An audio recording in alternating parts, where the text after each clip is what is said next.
Hapa tunaye tunaye Peter Alijua Likali. Yeye ni mbunge wa Kilombero. Ni mmoja wapo ambaye pia amechangia asubuhi ya leo. Ni salama kabisa. Wewe ni mmoja wapo wa wabunge ambao wamechangia katika mjadala huu wa bajeti leo. Ni kweli. Ni kweli leo nimechangia. Hasa nimejikita kwenye eneo moja kubwa. Kwamba hii ambacho leo kinaonekana ni vita. Sio kitu kigeni. Ni kitu ambacho sisi kama upinzani tumekipigania kwa muda mrefu sana. Na hata mtakumbuka kwenye hizi harakati mtu kama Mnyika amewahi kuzungumza, Zitto Kabwe mpaka akafukuzwa bungeni kwa sababu ya kusema Karamagi amesaini mkataba nje ya nchi, tena alisema amekodia private jet. Lakini bunge hili lilikataa, likagoma, wakamsurubisha. Kwa hiyo sio kitu kipya. Ni kitu ambacho sio upinzani tumekuwa tukisema. Lakini jambo la msingi sana ni kwamba ni kweli kwamba tuko serious kwenye hii vita.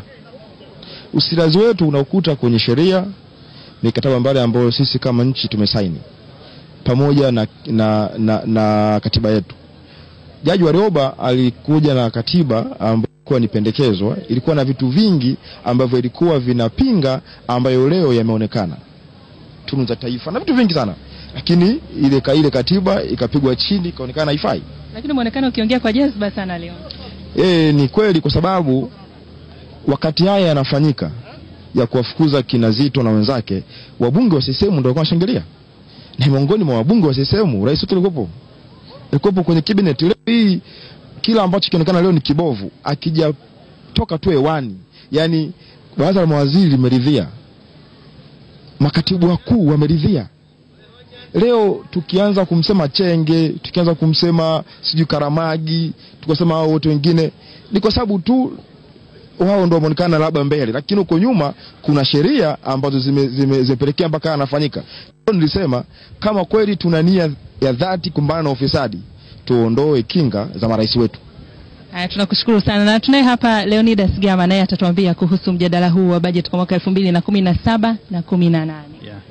Kwanza nashukuru sana kunipa nafasi hii, na mimi nipo mmoja wapo katika watakaochangia ama leo au kesho.